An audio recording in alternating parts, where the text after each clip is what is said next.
Bienvenidos a Conversaciones con la Universidad. Con ustedes, su presentador, Luis Pulido Ritter.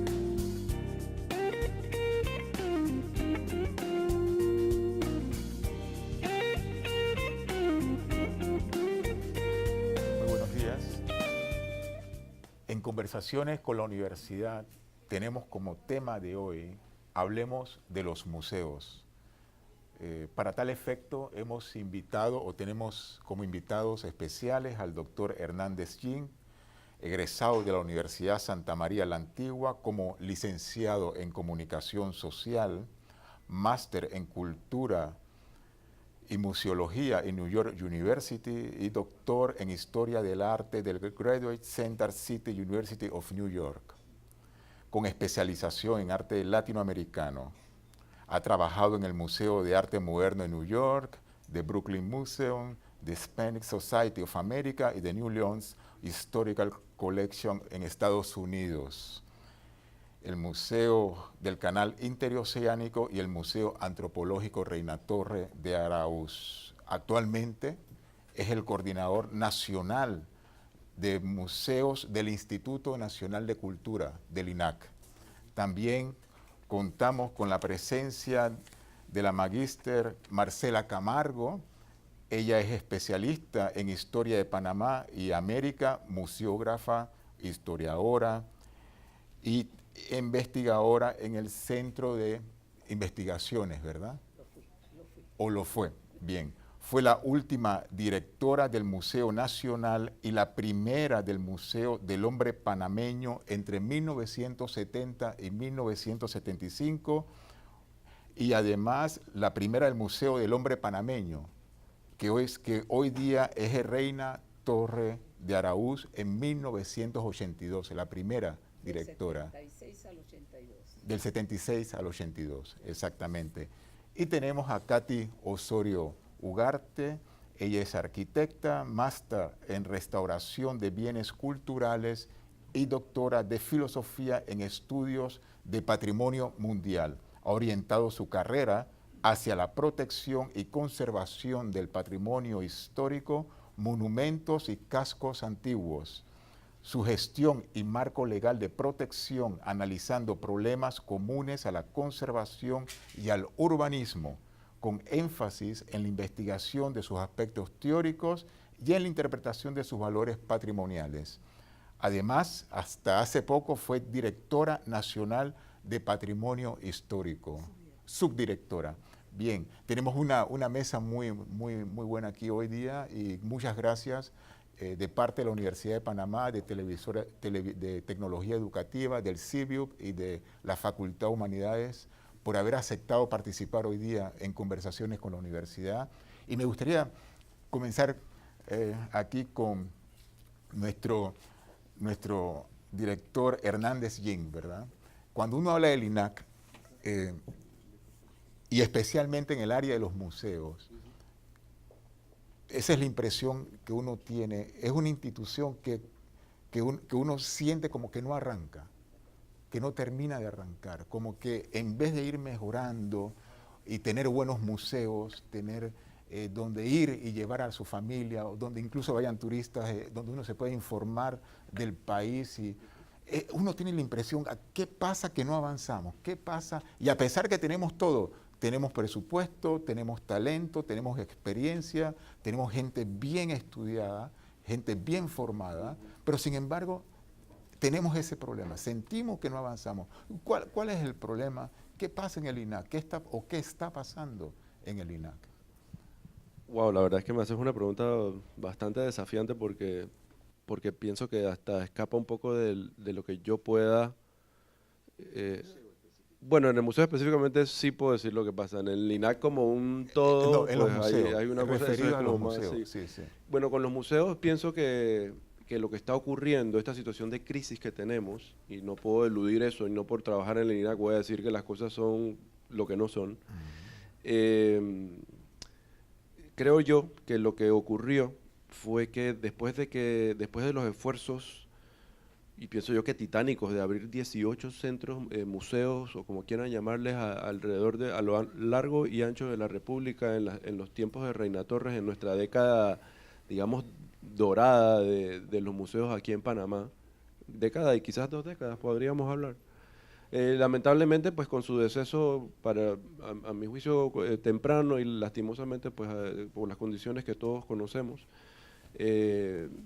pues no pudo estar con nosotros esta figura que era líder pues, y conocedora de los temas. Eso pienso yo que ya por esa circunstancia ya es bastante anquilosante.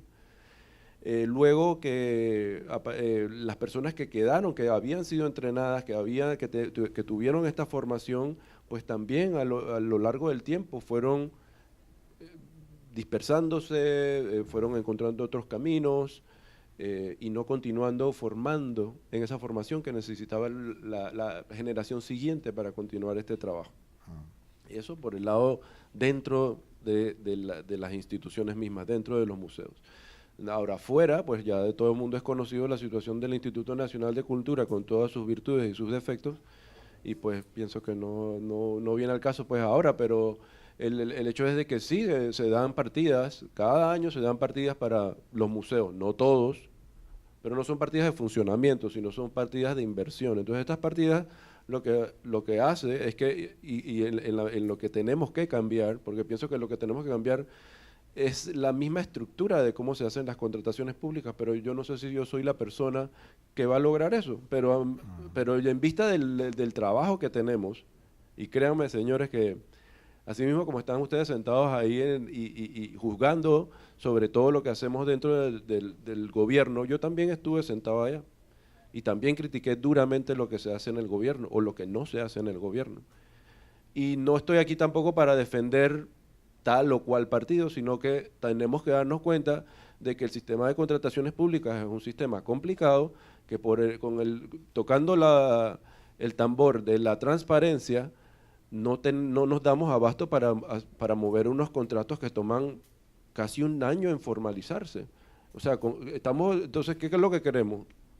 Y no con esto quiero poner una cosa u la otra, pero tiene que ser transparencia con eficacia. No puedo ser una transparencia que por ser lo más transparente del mundo y por tener todas nuestras cuentas claras, que eso lo podemos lograr muy bien con una formación ética correcta, porque nos tenemos que tardar un año en hacer una contratación.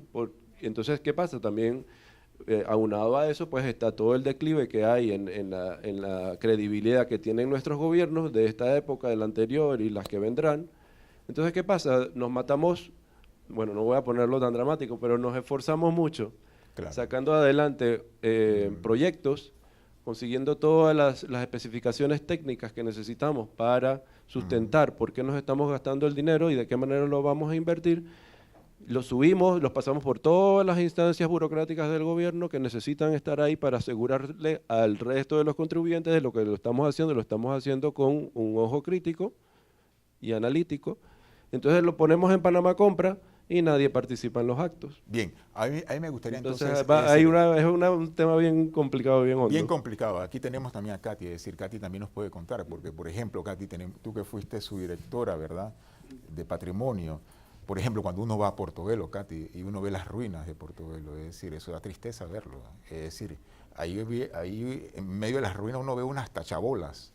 Es decir, ¿qué pasa ¿qué pasa con este país? ¿Qué pasa con nuestras instituciones? No hay quien ponga orden, disciplina, o no hay una visión de cultura. ¿Qué pasa? A pesar que hay gente como tú, gente muy bien preparada que ha estado trabajando allí. ¿Qué ha pasado allí? Bueno, realmente es una suma de cosas, incluyendo los momentos políticos. Porque, y claro, la profesora Marcela que está aquí y que presenció esos momentos, hay algo particular a la protección del patrimonio histórico y que se refiere más que nada a la generación de las políticas de protección y las leyes que no solamente designan, sino que también establecen los procedimientos para la protección. Y esas leyes por lo general se producen, según fue uno de los hallazgos de mi tesis doctoral, en los momentos de estrés nacional. Esos momentos pueden ser las grandes depresiones mundiales, como fue la depresión del 25, por ejemplo, o las guerras, las dictaduras, los golpes de Estado. Entonces, en cada uno de esos momentos se generan, y que fue el paralelo que establecí en mi tesis entre Panamá y Japón, las grandes leyes de protección. Entonces, cuando Panamá se suscribe pues, a la Convención de Patrimonio Mundial en el año 78 y en el año 80 Portobelo y San Lorenzo ingresan a la lista de Patrimonio Mundial con el privilegio de tener a la doctora Reina Torres entre los 21 representantes del Comité Intergubernamental de Patrimonio Mundial, que es la única vez que Panamá ha formado parte del Comité de Patrimonio Mundial. En ese momento se protege Portobelo y San Lorenzo como un patrimonio de la humanidad. Se le prometieron a la población cosas. Una de las ideas era reubicar al pueblo, como se hizo con Panamá Viejo, mucho tiempo después. Pero Portobelo tiene características muy singulares en cuanto a que allí pues viven personas. No tiene un alcantarillado sanitario correcto. Comenzando por allí. Basura y todo esto. Entonces, todas las cosas, tanto de su entorno ambiental como de sus características, de cómo se vive allí, cómo se aprueban las construcciones, quién gobierna, qué se puede construir y qué no. Hay una convergencia de instituciones. El INAC tiene injerencia, claro que sí, Claro. pero también ellos tienen un municipio, Claro. tienen una dirección de obras y construcciones que está allí en algún lugar. Ahora tiene un patronato que está tratando pues de llevar hasta cierto punto una mejor gestión del sitio. Claro. Pero también está todo este aspecto político. De los 80 que no se les cumplió, trasladar el pueblo y hacerlo pues más habitable. Claro. Más las condiciones sanitarias Claro. que han ido empeorando, por ejemplo, la acidificación del agua de la bahía. Bien, uno tiene la impresión aquí en Panamá de que una institución o un funcionario le pone la zancadilla al otro y esto no avanza, ¿verdad? Hablando en términos muy populares, uno le pone la zancadilla al otro. Pero yo que aquí tenemos una testigo aquí, a la profesora Camargo, quien fue primera directora del Museo Antropológico y también de Reina Torres de Araúz. Usted conoció también a la profesora Reina Torres de Araúz. Comparando lo que estamos viviendo hoy, ¿cuál es el valor agregado de la época? ¿Qué nos podría enseñar aquella época a los de hoy para hacerlo mejor o para mejorar lo que se ha hecho?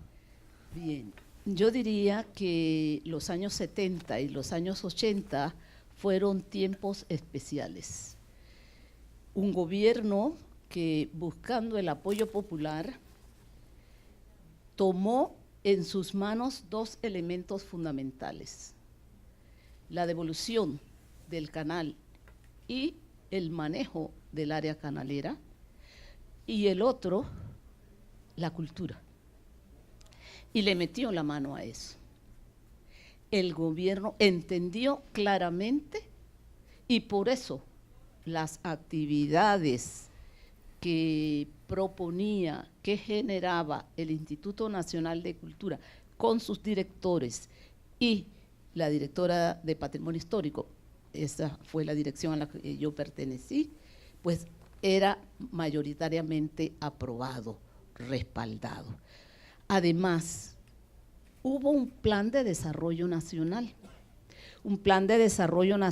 que estimulaba la diversificación de las exportaciones, pero también la parte nacionalista.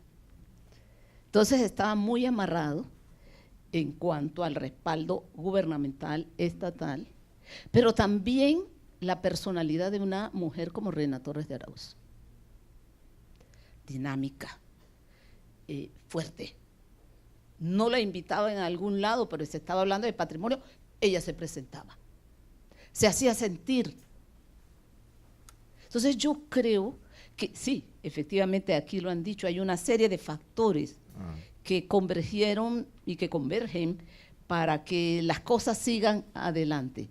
Pero hay que ponerle también mucho de uno, mucho de gestión, mucho de pasión para lograr cosas. Y aquí hay muchos que pertenecen a departamentos. Si no le ponen pasión, profesora María Rosa, ¿logra usted algo? Entonces, yo creo que eso es importante, ¿sí? El respaldo gubernamental y la pasión y la emoción que usted dé a las actividades que se hagan. Por- Pero yo sí creo que se pueden cosas, profesor. Podemos concluir que Reina Torres de Araúz era una líder en su campo. Reina Torres de Araúz era una líder y tenía tras de sí a un grupo que también la respaldaba, porque no puede hacer las cosas ella sola. Claro, ¿y cómo es eso ahora en el INAC? ¿Tenemos líderes en el INAC? Yo pienso que sí, yo ¿Dónde pienso están? que sí, yo pienso que cada uno en su ramo, la misma directora yo pienso que es una líder, yo pienso que la gente no está, y perdone, no sé si discrepo con ustedes, pero yo, gracias a Dios, he tenido una visión bastante panorámica del quehacer cultural en Panamá, porque antes de estar en esta posición, cantaba con la orquesta, bueno, con el coro Música Viva, cantaba con el maestro Ocio de Sá, participábamos en temas con la orquesta sinfónica, en algunas ocasiones hasta el Ballet Nacional estaba involucrado, o sea que todo el mundo en el INAC se me hace bastante familiar, por lo menos todo el mundo que hace algo artístico o algo cultural. Claro. Entonces, sí, hay líderes, está Dino Nuyen, está Priscila Delgado, que pienso que también es una líder en su campo. Pienso que tenemos líderes ahí.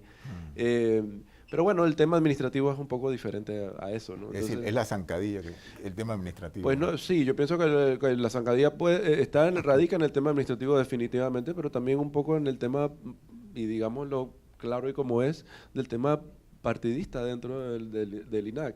¿Y no es posible sacar el tema partidista del INAC? ¿Eso es posible?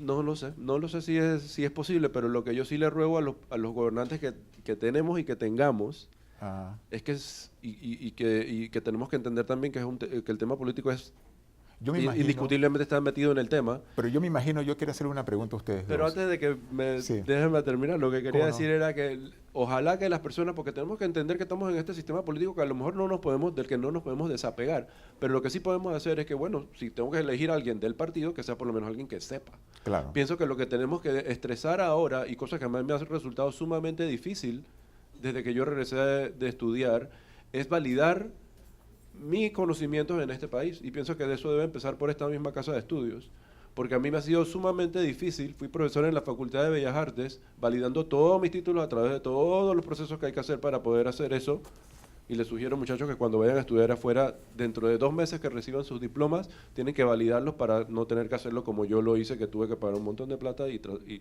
un montón de tiempo. Claro. Pero lo que quiero decir con esto es que si nuestras mismas casas de estudios de este nivel superior no nos dejan entrar a nosotros como conocedores de los temas específicos de museos, de cultura, de patrimonio, entonces nunca vamos a avanzar. Claro. Entonces eso es una apertura que no solamente se tiene que dar desde el punto de vista del gobierno y de la parte pues administrativa del gobierno, sino también de la parte educativa, de la que somos partícipes en esta universidad. No, claro, es decir, que quede claro, no estamos criticando, estamos viendo el problema estructural, porque lo que vemos es un problema estructural en el INAC. Y para ustedes, de la generación joven panameña, y aquí hay varios sentados que son jóvenes y que han estudiado en el extranjero, tiene que ser tremendamente frustrante haber recorrido museos en Nueva York, en Inglaterra, en Berlín, en Francia, en México, y venir a nuestros museos en Panamá.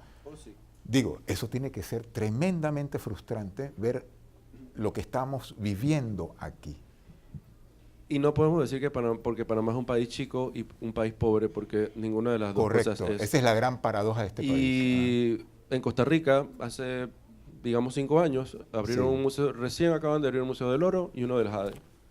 Si nosotros no nos ponemos las pilas porque estamos pensando en otra cosa, es un poco problema de todos, o sea, esto es un problema de todos. Entonces, en ese sentido, pues, y hablaba con una periodista de aquí de la universidad, de que un poco yo también quiero cambiar ese tema de que todos los museos los vemos siempre como en decadencia y que está todo roto y que nadie va. Yo creo que tenemos una herramienta súper importante ahí, con mucho potencial, porque la gente está reclamando sus museos. Claro, Bueno, claro. Obviamente estos eventos así lo demuestran. Pero lo que quiero decir es que tenemos un poco que cambiarnos el chip de que, ¿por qué la gente no va al museo? ¿Por qué no va al museo? Porque no tienen techo los museos y no tienen nada que ofrecerle a la gente. Claro. Entonces, cuando cambiemos esas cosas, pues también podemos... Pero lo que quiero decir es que tenemos que cambiar las cosas y aspectarlas de una manera positiva para poder seguir adelante. Claro, exactamente. Katy.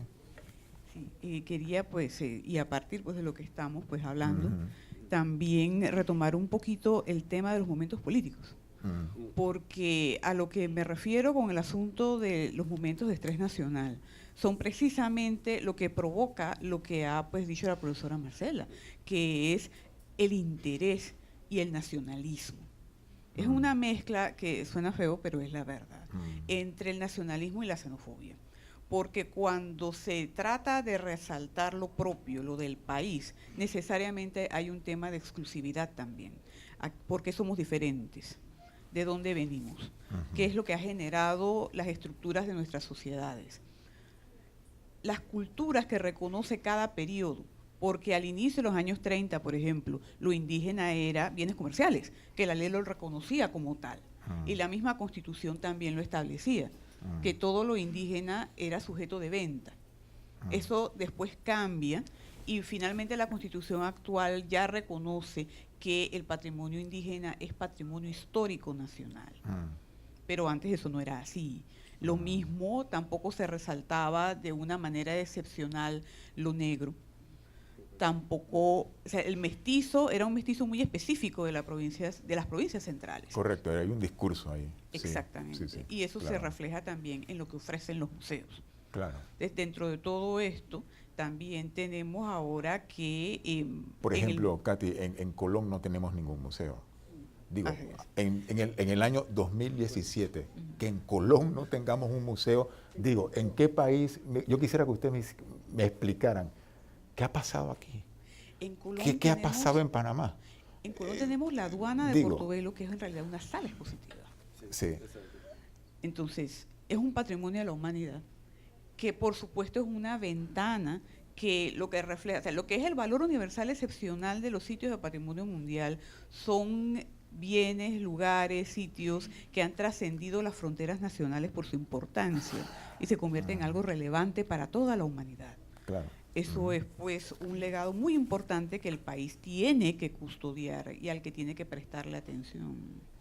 Claro. Pero en el caso de Portobelo, por ejemplo, que el poblado en realidad es casi un tugurio. ¿Casi cómo? Casi un tugurio. Sí, claro, exactamente. Sí. Entonces, todos los temas, incluso los medioambientales, tienen que ver. Porque, ¿qué pasa con el tema del agua de la bahía que está contaminada? Porque no hay alcantarillado, que el agua está ácida y las piedras de los fuertes incluyen piedras coralinas. Claro. Así que el agua de la bahía se las come. Y yo me imagino que para ustedes tiene que ser como institución bien frustrante la falta de colaboración institucional o de comunicación institucional o de coordinación institucional. No sé si en tu época, cuando eras directora, había otra mentalidad o es que eso se ha acentuado. ¿Cómo? Definitivamente que sí había más colaboración y más participación de instituciones.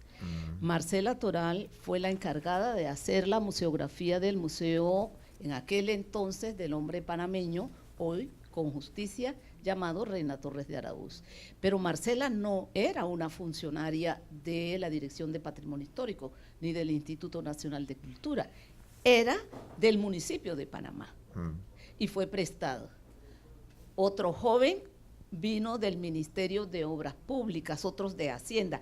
Eran cooptados, ¿verdad? Y llevados a trabajar con nosotros. Entonces había más interacción más institucional, definitivamente. Eran otros tiempos. Claro, tendríamos yo creo que estoy hablando de momentos diferentes. ¿Es posible que nos tengamos que inventar una nueva gesta nacionalista? Es posible. Es quizás el único lenguaje que comprendemos para tener un proyecto. ¿Sí? Yo estoy completamente de acuerdo con eso, con esa sugerencia. Yo pienso que Panamá, y bueno, es una cosa que yo tampoco me la inventé yo pienso que todo el mundo está un poco al tanto de ello. O sea, primero fuimos parte del Imperio Español, después nos anexamos a Colombia por otros 83 años, después tuvimos la presencia norteamericana en Panamá, pero señores, ya pasaron 20 años de eso, sí, casi. Tenemos un canal ampliado, tenemos una de las economías más estables de la región. O sea, ¿cuándo vamos a redescubrir nuestro propio orgullo de quiénes somos y de lo que valemos? ¿Cuándo vamos a dejar la corrupción a un lado, un poco, lo menos, Y entonces, de verdad, volcarnos, porque en verdad a mí nadie me puede decir que en Panamá no hay dinero. En Sí Panamá lo hay, hay sí lo hay, dinero. sí lo hay. En Bueno. Panamá, las arcas nacionales dan para hay. hacer muchas cosas. Tenemos que agilizar un poco la manera en que las hacemos. Claro. Pero pienso también que los panameños, finalmente, después de toda estos momentos históricos que han durado prácticamente siglos, el más corto un siglo, nos hemos redescubierto y nos hemos aceptado nuestra propia valía. Perfecto. Aquí terminamos la primera parte de conversaciones con la universidad. 5 minutos de pausa y volvemos nuevamente en breve. Gracias.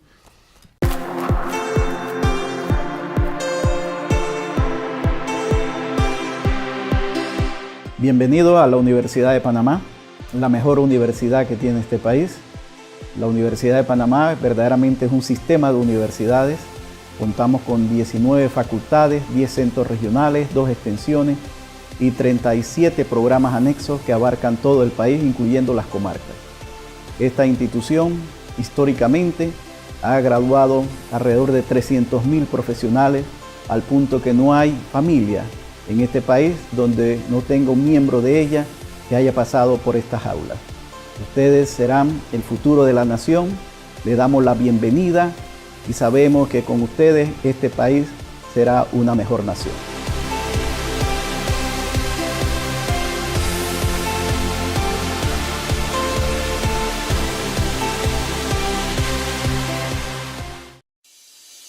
La librería universitaria es innovadora, dinámica, un puente de cultura, conectando a escritores nacionales e internacionales.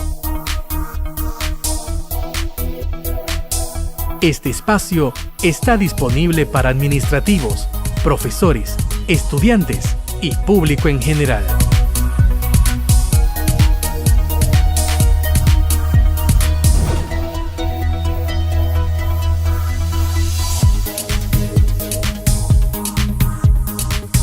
Librería universitaria.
Estamos de vuelta con más de Conversaciones con la Universidad.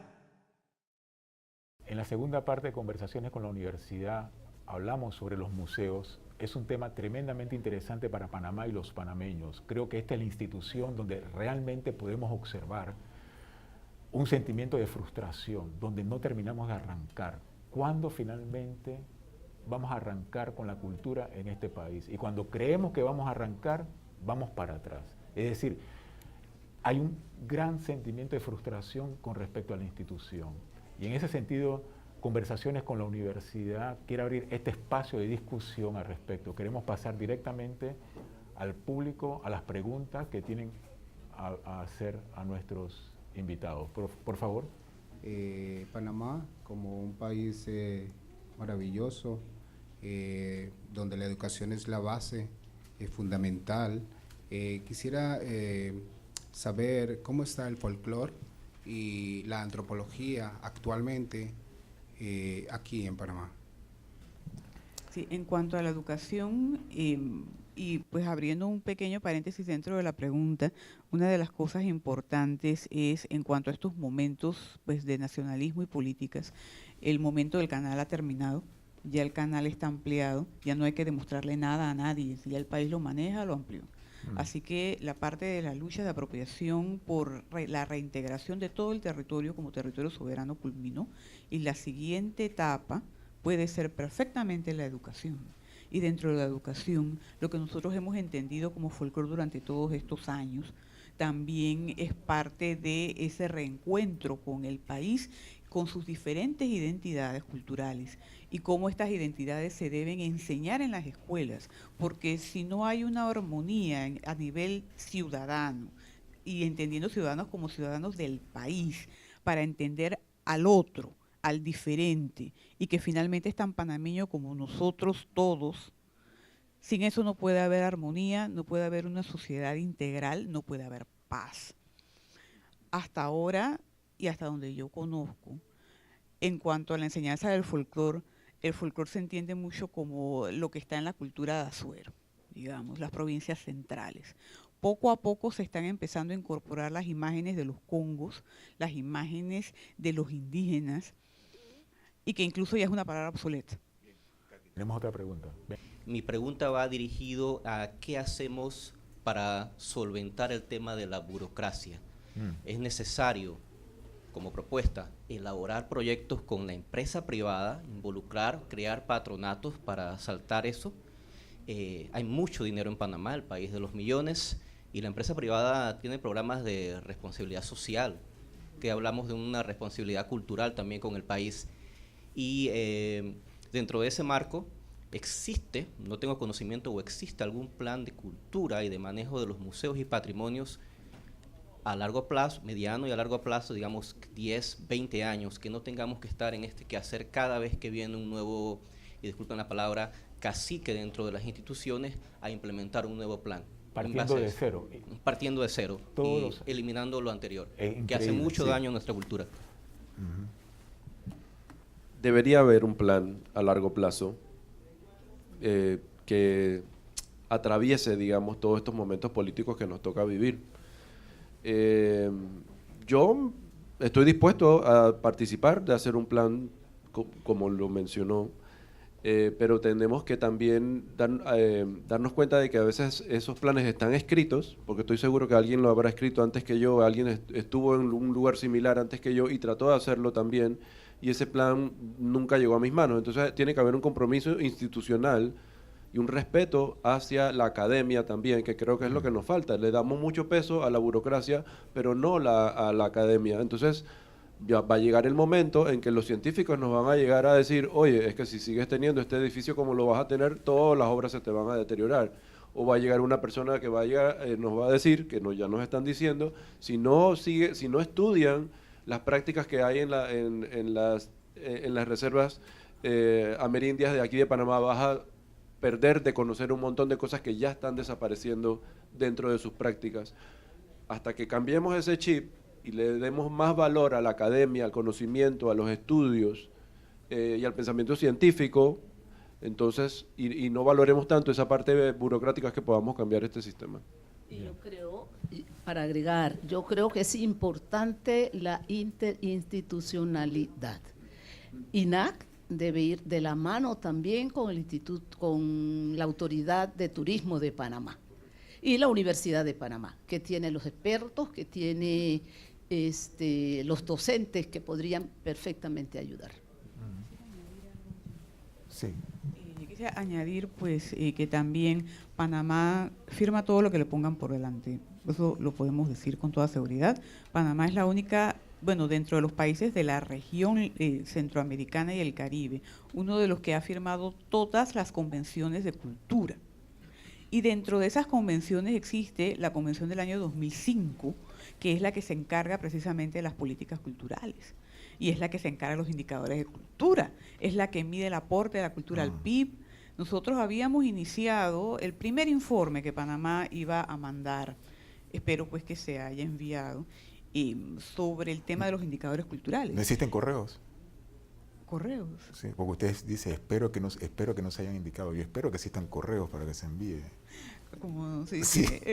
estaba pues haciendo ese trabajo junto con una persona pues que, para no exponerlo, no voy a mencionar su nombre, pero es un economista muy capaz que está pues en el INAC y que tengo la plena confianza que él ha podido culminar el trabajo. Pero dentro de esto, en la investigación previa que hicimos, encontramos que en las bibliotecas de UNESCO existe una política cultural que Panamá envió en los años 80. Claro. 77, sí, imagínense. Que ese documento está en la biblioteca de la UNESCO, pero es la última política que Panamá generó y nunca la implementó. Entonces, el tema de las políticas culturales es importante. No podemos seguir en una concepción cultural de los años 70 y 80. Ya nos tenemos que actualizar. Sí, ya ha pasado demasiado. E incluso hay que medir el aporte efectivo de la cultura al Producto Interno Bruto. Pero lo que sí podemos aprender quizás en la generación del 70, que ellos ejecutaban. Eso sí podemos aprender, que ellos ejecutaban. Había la voluntad de ejecutar, de hacer las cosas, porque las cosas hay que hacerlas. Podemos hacer todos los proyectos, todos los diseños, todos los comités, pero necesitamos gente que ejecute. Así es. Necesitamos gente que ejecute. Y ahí entran los líderes, los que tengan la voluntad de hacer las cosas. Venga, otra pregunta aquí. Voy a aprovechar y voy a hacer dos preguntas. El año pasado, dentro de un grupo de la red de centros de visitantes y museos de la región interoceánica de Panamá, en la que hay más museos privados que estatales, hicimos un congreso y una declaración que tenía dos puntos que quiero aprovechar para hacer la pregunta. Uno era el interés de todos los participantes del congreso en que se hiciera algo con el MARTA, y ya sabemos que hay un proyecto. Yo creo que es una excelente oportunidad de que el doctor Hernández nos cuente un poquito y con especial énfasis no solo en la exhibición, sino en la colección y en el valor del cuidado patrimonial de las cosas. Y también se habló un poquito de la profesionalización del personal de museos, y viendo aquí museólogos hoy en día, ¿por qué no creamos una carrera de museología en la universidad? Profesor. Completamente de acuerdo. Gracias, Adriana, por traerlo a colación. Pienso que es importantísimo que se cree una carrera de museología, porque hay que darle seguimiento a esto. Este es un trabajo que no estamos conservando los museos para nuestros hijos, sino para los hijos de nuestros hijos. Entonces, esto es un trabajo que no tiene fin, es un trabajo de conservación de las estructuras, de las colecciones, de los guiones. Hay que irlos refrescando, porque la gente que lee ahora no lee de la misma manera que leía en el 70, ahora todo está más hay mucha más tecnología involucrada, entonces tenemos que ir moviéndonos en esa dirección. Así que pienso que sería importantísimo y muy sabio de parte de la universidad que se creara una carrera de esta categoría. Por el lado del MARTA, tengo a bien decir que después de muchos esfuerzos hemos logrado cosas importantes, y créanme que yo soy el crítico más duro que tengo, porque yo soy de esas personas que también tengo como la fobia de que la gente piensa que yo no estoy haciendo nada en mi trabajo porque trabajo en el gobierno. Yo sufro de eso. Entonces, por eso me gusta ser muy eficiente en lo que hago. Entonces, pero como les digo, es un tema que toma su tiempo, toma sus textos que levantar, sus contratos que revisar y revisar. Falta que participen pues la gente en los actos públicos, pero bueno, dentro de todo eso hemos logrado aportes importantes. Tenemos un aliado importante como es el BID, nuevamente nos está aportando un préstamo que suman en los alrededores de $10 millones para empezar el tema del MARTA. También por el lado ya directamente, bueno, estamos ahí ya elaborando un poco la parte conceptual de lo que queremos que sea el museo y cómo opere, y al mismo tiempo estamos haciendo las conversaciones preliminares con la academia para que nos den guías acerca del guión que queremos hacer. Es una entrega que va a ser en partes, es un proyecto muy grande para entregarlo todo para el tiempo para los compromisos que tenemos como nación, pero bueno, trataremos de hacerlo lo humanamente posible dentro de lo que el buen juicio y la cientificidad nos deje, porque tampoco vamos a abrir una cosa apurada si no va a estar bien hecha. Bien diseñada. Bien. Correcto. Aquí tenemos la pregunta. Sí. Sí, buenos días. Mi nombre es Oderaya Rosemena, soy antropóloga social y estoy interesada en saber, dentro de de los diseños que siempre se hacen para mostrar los museos, ¿por qué nunca está el Museo de Penonomé? Y lo pregunto porque yo participé en él, soy fundadora de ese museo junto con la doctora Marcela, la doctora Reina Torres de Araúz. Y bueno, y a mí sí me interesa porque, bueno, ahora tenemos estudiantes de antropología y que son especialistas ya en materias en cuanto a arqueología, antropología social. Tenemos también la Escuela de Turismo Histórico-Cultural, que es muy importante dentro de la Universidad de Panamá y que nos gustaría de cierta forma aportar, ¿verdad?, todo este conocimiento que necesita nuestro país. Así que en una oportunidad yo lo hice, ver de qué manera nos podrían orientar. Bueno, sí, en ese aspecto pues directamente he estado detrás del proyecto de la restauración del Museo de Penonomé. Ahí contamos con, bueno, en la administración pasada, del gobierno pasado, se tuvo unos aportes de Minera Panamá que lograron adelantar un poco ese trabajo, pero el trabajo quedó inconcluso. Entonces hemos tirado por segunda vez el acto público para la participación de los contratistas para adjudicarlo. Sin embargo, la primera vez se dio desierto y esta segunda vez participó alguien, pero estaba muy onerosa el precio que la persona proponía. Hemos retomado de nuevo el acto público y lo estamos haciendo un poco más interesante o un poco más apetitoso para los contratistas, subiéndole un poquito la suma y ajustando algunas cosas e incluyendo la parte de museografía que debe subcontratar él. Así que estamos en eso, estamos conversando con el profesor Huete allá, estamos conversando con la comunidad también para que alerten a los contratistas locales para que participen en el acto público. Claro. Otra pregunta, por favor. Sí. Y queríamos saber si ustedes nos están tomando en cuenta para hacer en el momento dado todo el apoyo que tenga que ver con las prácticas profesionales. Ya ves que hay un tiempo de servicio social, no sé cómo se le llama acá, servicio social, creo. Sí, sí. Y entonces a mí me gustaría saber si los estudiantes podemos participar, todos pueden participar y de qué manera el INAC está visualizando esa participación de los especialistas. Hablemos al final del programa y con mucho gusto estrechamos lazos y trabajamos en conjunto. Con mucho gusto. Vamos a necesitar muchas manos. Muy bien. Otra pregunta, por favor. Sí. Añadir un sí. momentito allí. Bueno, y pues también retomando un poquito el tema del folclore, y precisamente con base en el concepto cambiante de la cultura a nivel mundial y sobre todo desde la óptica de la UNESCO, que es la que pues lo organiza más o menos, digamos. Está la antropología social contrapuesta a lo que se conocía como el folclore. Entonces, ya a nivel mundial, Panamá es uno de los últimos países que utiliza la palabra folclore. En realidad nos debemos referir a la antropología social. Y también en cuanto a esto, la forma de enseñarla, de educarlo, también ha empezado a cambiar. Eso se va a reflejar en la interpretación que se le dé para el público desde los museos. Y a la vez tratar de mantenerlo lo más amplio posible para dejarnos de esta costumbre de interpretar la cultura del otro y no permitir su participación integral.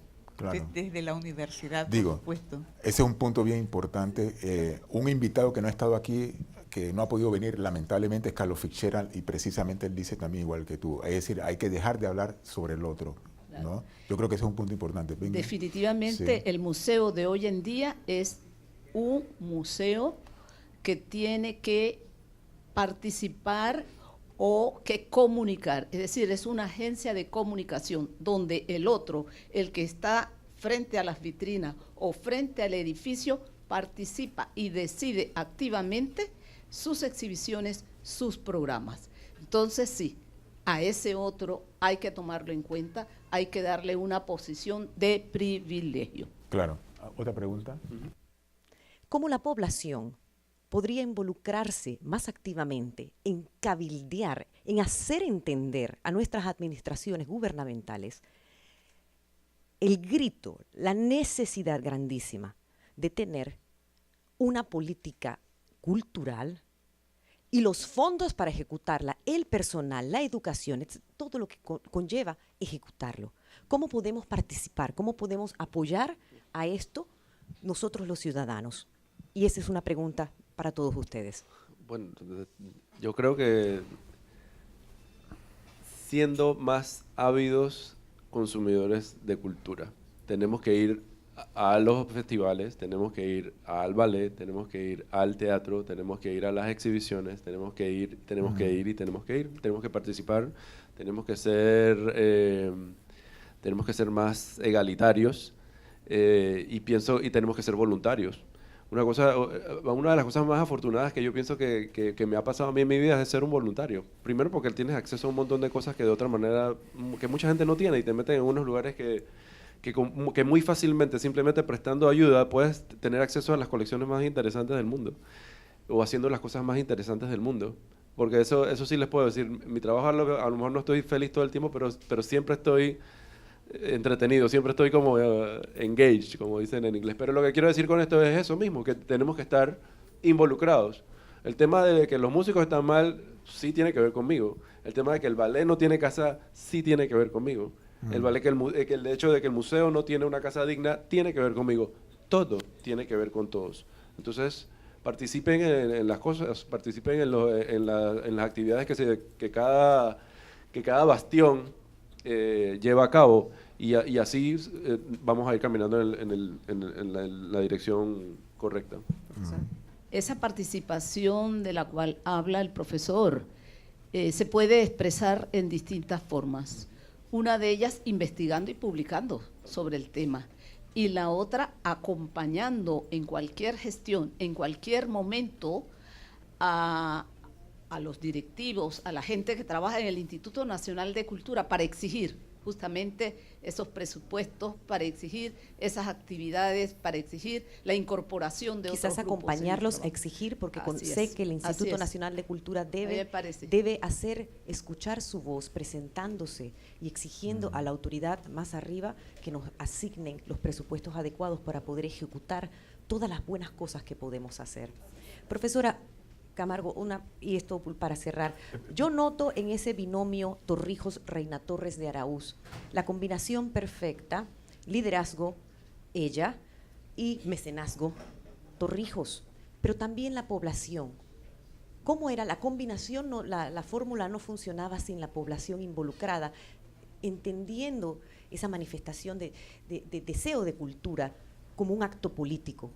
¿Cómo era la población de los años 60, 70 que apoyó esa revolución cultural que nos dio precisamente un Instituto Nacional de Cultura? ¿Cómo éramos? Era una población ávida de asistir a todas estas actividades, y era ávida porque había publicidad, había propaganda de distinta manera, con publicaciones en la radio, en la televisión, con carteles, hablando de las actividades que se realizaban, conociendo aspectos de su historia y de su cultura que no se conocían. Entonces, eso motivaba a participar justamente a esa población.